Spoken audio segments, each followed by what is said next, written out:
बिस्मिल्लाहिर्रहमानिर्रहीम। अस्सलामु अलैकुम वरहमतुल्लाहि वबरकातुहू। मोहतरम नाजरीन, आज की हमारी वीडियो में हम आपको बताएंगे उन लोगों की जिन लोगों की शब बारात में भी दुआएं कबूल नहीं होती। आखिर उनमें से कौन से ऐसे गुनाह हो जाते हैं जिनकी वजह से उनकी शब बारात में भी दुआएं कबूल नहीं हो रही। नाज़रीन, शब बारात में अल्लाह तबारक व तआला हर एक गुनाह को माफ़ करता है, लेकिन ऐसे वो कौन से लोग हैं जिनके गुनाह माफ़ नहीं हो रहे, इनकी तौबा कबूल नहीं हो रही। तो आएँ इस वीडियो में आपको बताते हैं। इससे पहले आपसे गुजारिश है, आप वीडियो को एंड तक लाजमी सुनिएगा, आपकी एन नवाजिश होगी। तो चले हम अपनी वीडियो को स्टार्ट करते हैं। मोहतरम नाज़रीन, शब बारात नहायत ही फजीलत वाली रात है। इस रात में जो बंदा तौबा करता है, अल्लाह तबारक व तआला उसकी तौबा कबूल फरमाता है। और ये वो रात है कि इस रात में अल्लाह तबारक व तआला आसमान अव्वल पर नज़ुल फरमाता है। तो अल्लाह तबारक व तआला फरमाता है कि ऐ मेरे बंदो, मांगो, क्या मांगते हो मैं तुमको अता करूँगा। आज मांग लो, जो मांगोगे मैं अता कर दूँगा। कोई तौबा करने वाला मुझसे तौबा करेगा तो मैं उसकी तौबा कबूल करूँगा। कोई मगफ़रत तलब करने वाला मुझसे मगफ़रत तलब करेगा तो मैं उसकी मगफ़रत को कबूल करूँगा। कोई अपने गुनाहों से शर्मिंदगी नदामत होने में उसकी नदामत को कबूल करूँगा। कोई मुझसे रिज़्क़ तलब करने वाला है, मैं उसको रिज़्क़े हलाल अता करूँगा। कोई मुझसे मुश्किल और परेशानी में मदद तलब करने वाला है तो मैं उसकी मदद करूँगा। मोहतरम नाज़रीन, ये सारी रात अल्लाह रब्बुल इज़्ज़त फरमाता है और अपने बंदों को अपनी तरफ मतवज्जो करता है। इसलिए हम इस रात में नवाफिल पढ़ते हैं, अपने लिए, अपने घर वालों के लिए, अपने दोस्तों अहबाब सब के लिए दुआए मगफ़रत भी करते हैं, अपने महरूमैन के लिए भी दुआए मगफ़रत करते हैं। और हम अल्लाह रब्बुल इज़्ज़त से अपने वालिदैन की बख्शिश भी तलब करते हैं, अगले साल तक की खुशियाँ भी मांगते हैं। अगर हम में से कोई मकरूज़ है तो हम कर्ज़ से नजात के लिए भी अल्लाह रब्बुल इज़्ज़त की बारगाह में दुआएं करते हैं। अगर हम में से कोई मरीज़ है तो हम मरीज़ के लिए भी दुआएं करते हैं कि मेरे मालिक, मेरे मौला, इसे शफ़ा कामिला अता फरमा। अगर कोई गरीब है तो वो ख़ुद रब की बारगाह में कहता है कि या अल्लाह, मुझे अपने कारखाने रिज़्क़ में से हलाल रिज़्क़ अता फरमा। मोहतरम नाज़रीन, अगर हम में से कोई बे औलाद है तो वो मांगता है कि या अल्लाह, मुझे औलाद नौरीना सालिहा औलाद अता फरमा। मोहतरम नाज़रीन, इस रात को माँ अपने बच्चों के लिए, बाप अपने बच्चों के लिए, बहन भाई अपने लिए, दोस्त अहबाब के लिए, बेटा बेटी सब अपने लिए, अपने वालिदैन के लिए दुआएं मांगते हैं और गिड़गड़ा कर मांगते हैं। और ये वो रात है, इस रात कि कितनी फजीलतें हैं हम नहीं बता सकते। नबी करीम ने फरमाया, जो बंदा 15 शबानुल मुअज़्ज़म की रात को पाए और इसमें 2 नवाफिल तौबा के अदा करे कि मौला, मेरे तमाम सगीरा कबीरा गुनाह माफ़ फरमा दे, मेरे मालिक, मेरे मौला, मेरी दवा कबूल फरमा, तो अल्लाह तबारक व तआला उसकी दवा कबूल करके उससे माफ़ फरमा देता है। इसी तरह जैसे आज माँ की शक्म से बाहर आया हो, अल्लाह तबारक व तआला ख़ुद फरमाता है कि ऐ मेरे बंदे, तू मुझसे मांग इस रात में, अगर तेरे गुनाह समुंदर की झाग से भी ज़्यादा होंगे तो मेरी रहमत मेरे गज़ब से ज़्यादा है, तो मैं तुम्हारे तमाम गुनाहों को माफ़ कर दूँगा। नाज़रीन मोहतरम, आएँ आपको एक हदीस मुबारका पेश करते हैं कि अल्लाह तबारक व तआला इन 5 रातों की दुआएं कभी रद्द नहीं फरमाता, हमेशा कबूल होती हैं। एक जुमे रात, दूसरा 15 शबानुल मुअज़्ज़म की रात, तीसरा 27 रजब की रात और चौथा लैलतुल कदर की रात।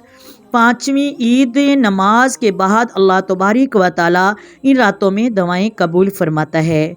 और हदीस मुबारका में हज़ूर अलैहिस्सलातु वस्सलाम ने फरमाया कि अल्लाह रब्बुल इज़्ज़त 15 शबान की रात आसमान दुनिया पर नज़ुल फरमाते हैं और जैसे उनकी शान के लायक है वैसे ही आकर तशरीफ़ लाते हैं।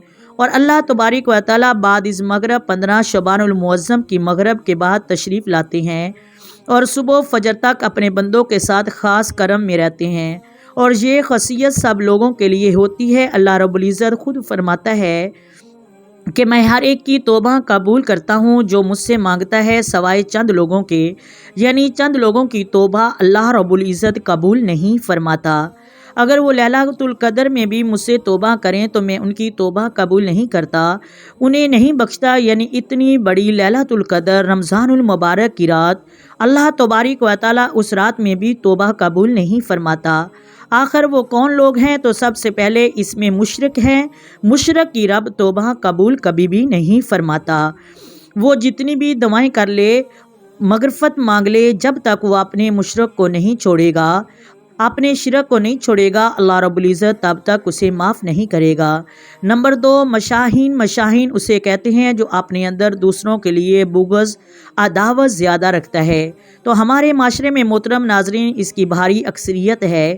اللہ رب العزت اس بندی کی توبہ قبول نہیں کرتا جو دوسروں کے لیے بغض اور عداوت رکھتا ہے، یہاں تک کہ وہ چھوڑ دے۔ اگر اس نے نہ چھوڑا تو اس کی کبھی بھی توبہ رب قبول نہیں فرماتا۔ نمبر 3، قتل النفس، یعنی نفس کو کسی کی جان کو قتل کرنے والا نہیں بخشا جائے گا، اور لیلۃ القدر میں بھی اس کی بخشش نہیں ہوگی جب تک وہ اس کی تلافی نہ کر لے۔ نمبر 4، خونی رشتوں سے قطع رحمی کرنے والا۔ تو ناظرین اللہ رب العزت فرماتا ہے قتل الرحم، یعنی جو بندہ خونی رشتوں سے قطع رحمی کرتا ہے، یعنی انہیں کاٹتا ہے، تو اللہ رب العزت انہیں معاف نہیں کرتا۔ تو اس کی بھی ہمارے معاشرے میں بھاری اکثریت ہے۔ تھوڑی سی بات ہو جائے تو ہم کہتے ہیں تمہارا ہمارا مرنا جینا ختم۔ تو اللہ تبارک و تعالیٰ فرماتا ہے کہ اس بندے کی بھی توبہ قبول نہیں ہو گئی۔ محترم ناظرین، چاہے جتنے بھی اپنے آپ کو عبادت اور ریاضت میں گزار لے، جتنی راتیں وہ عبادت ریاضت میں گزار لے، لیکن اس کی کوئی توبہ، اس کی کوئی بخشش، کوئی عبادت قبول نہیں ہوگی جب تک وہ اپنے رشتہ داروں کے ساتھ قطع رحمی کرتا رہے گا۔ اور پھر فرمایا وہ بندہ بھی نہیں بخشا جاتا جو اپنے کپڑوں کو متکبرانہ طریقے سے پہن کر چلتا ہے اور زمین پر پھیلا پھیلا کر چلتا ہے، اللہ تبارک و تعالیٰ اس کی بھی توبہ قبول نہیں کرتا۔ تو ناظرین یہ بھی عداوت ہمارے معاشرے میں اکثریت سے پائی جاتی ہے۔ اگر خاندان میں کوئی تھوڑا سا امیر بھی ہو تو وہ اسی طرح چلے گا کہ پتہ چلے میرے علاوہ کوئی امیر نہیں۔ تو امیری غریبی رب کی بارگاہ میں کوئی معنی نہیں رکھتی، اس کی بارگاہ میں صرف خلوص کو ہی دیکھا جاتا ہے۔ اور پھر فرمایا کہ شرابی کی بھی توبہ قبول نہیں ہوتی جب تک وہ شراب کو چھوڑ نہ دے۔ اور پھر فرمایا جو چگلی کرتا ہے، چغل خور اور غیبت کرنے والے کی بھی اس رات بخشش نہیں ہوتی۔ تو محترم ناظرین، چگلی اور غیبت بھی ہمارے معاشرے میں عام ہے۔ ہم یہ کہتے ہیں کہ ہم چگلی نہیں کر رہے، ویسے ہی بات کر رہے ہیں، ہم ویسے ہی ساری باتیں کر جاتے ہیں اور ایک دوسرے کے کان بھر دیتے ہیں، تو لہٰذا ان لوگوں کی بھی بخشش نہیں ہوگی۔ تو محترم ناظرین، اگر آپ بخشش چاہتے ہیں تو پھر ان تمام چیزوں کو جو ہم ویڈیو میں آپ کو بتائیں، اسی سال شب رات سے پہلے ہی توبہ کر لیں۔ اگر کوئی مشرک ہے، متکبر ہے، غیبت کرتا ہے، زنائی ہے، رشتہ داروں کو کاٹنے والا ہے، ان سے محبت نہیں کرتا، تو ان میں سے ہمیں شب رات سے پہلے ہی بخشش طلب کرنی چاہیے، معافی مانگنی چاہیے۔ محترم ناظرین، سال کی یہ 5 راتیں جو پہلے ہم نے آپ کو بتائی ہیں، ان میں اگر رب توبہ قبول نہیں فرماتا، اتنی عظیم راتیں ہیں، تو باقی سال کی عام راتوں میں رب کیسے ہماری توبہ قبول کرے گا؟ تو محترم ناظرین، آج وقت ہے توبہ کر لیں، ایک دوسرے کے ساتھ محبت کر لیں، لوگوں کے لیے اپنے دلوں میں بھڑاس اور غیبت کو دور کر دیں، اللہ تبارک و تعالی ہماری توبہ قبول کرے گا۔ تو محترم ناظرین، میری گناہگار کی دعا ہے کہ اللہ تعالی ہم سب کو اس پہ سمجھنے اور عمل کرنے کی توفیق عطا فرمائے، آمین ثم آمین۔ اگر ویڈیو اچھی لگے تو لائک کریں، شیئر کریں، سبسکرائب کریں۔ اللہ حافظ۔